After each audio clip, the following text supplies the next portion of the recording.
Thank you, Gord. And thank you so much to the Cody International Institute for making this three-day conversation happen and for opening it up to friends and colleagues from St. FX and from Antigonish and from Antigonish County.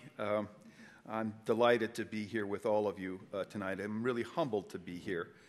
And I'm really honored to be part of this distinguished panel.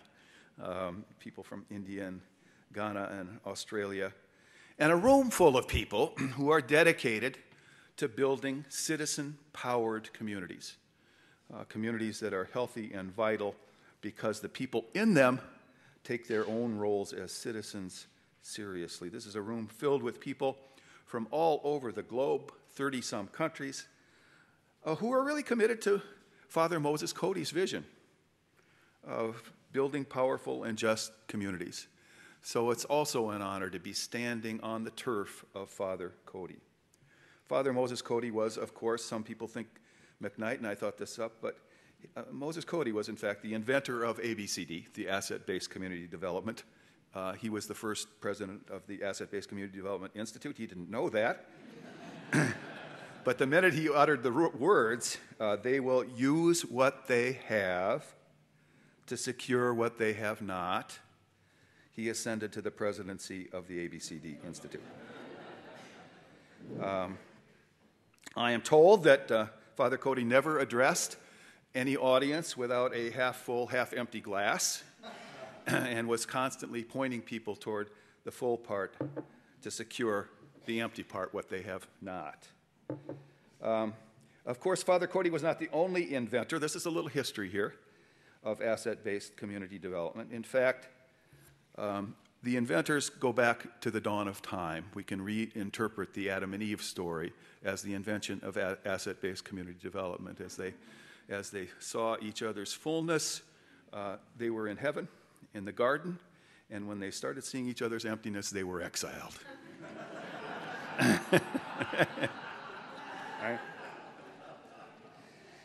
So since the dawn of human history, wise leaders in every generation and every culture have rediscovered this absurdly simple idea that you can't do very much with stuff you don't have.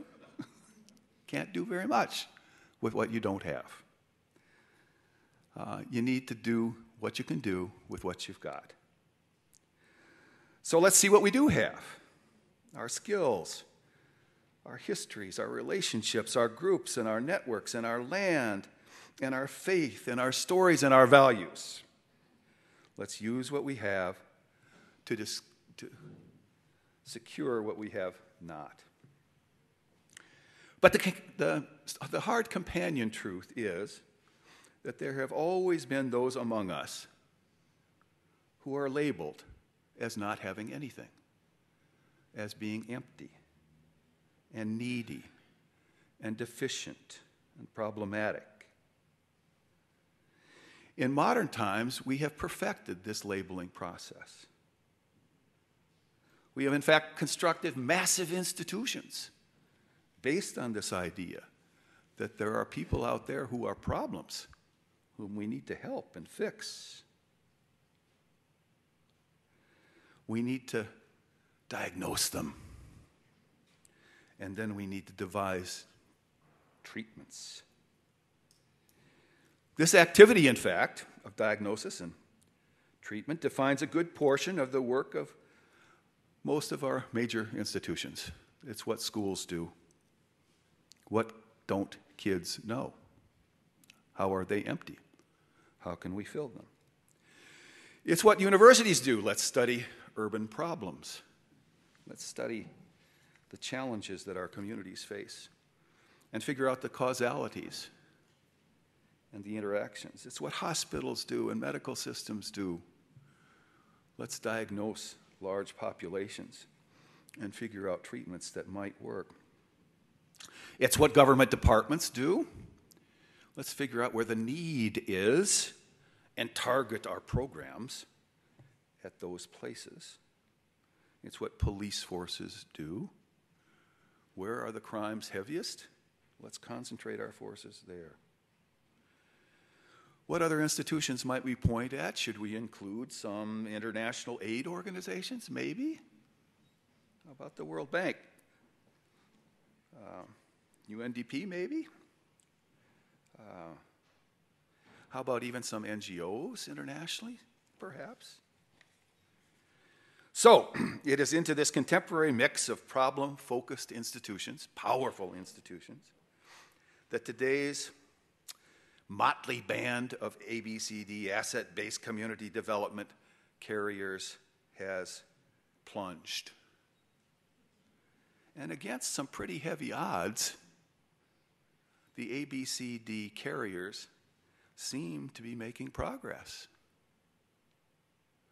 I certainly don't want to claim victory here tonight for a focus on the half-full part of the glass, on the giftedness of every human being, and on the triumph of active and productive citizens over passive recipients and clients. But I do want to suggest briefly this evening that we might want to recognize some progress.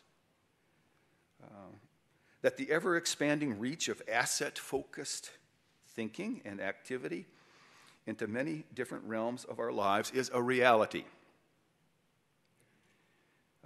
Let us point to some asset-based approaches as they expand in three ways. Just what's going on around us. As they expand geographically, as they expand into our understanding of our own lives and our neighbors' lives as individuals, and as they even expand through some major institutions and sectors of our societies. Geographically, the almost pandemic spread of the asset-based virus is reflected in this room. Here's the virus.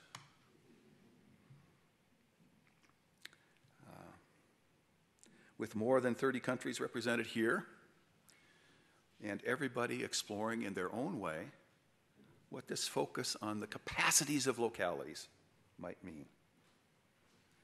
It could be that this moment seems ripe, as John suggested this morning, for growing this international set of small things and trends into a movement.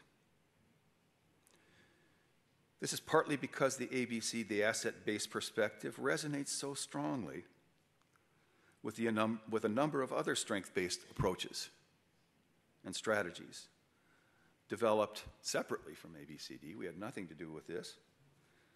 But out there are people who work with appreciative inquiry, thinking about having discussions about when were you proudest of this community? What do you think was the best set of experiences in this community? When were you most appreciated? And building a strategy for the future based on those discussions. People involved here with participatory rural appraisal, the idea that folks in rural communities across the world can take a look around and figure out what they've got and where they want to go with it. People who've worked, like Naresh and others in the room, on the sustainable livelihoods approach. How do you think about how people sustain their economic well-being, and how do you build policies around those sustainable livelihoods? A lot of the work which people do in this room based on the category of resiliency. Let's study how communities come back from droughts and famines and floods, natural disasters and wars. What do they use to come back? And how can we learn from what they use to build a more hopeful future?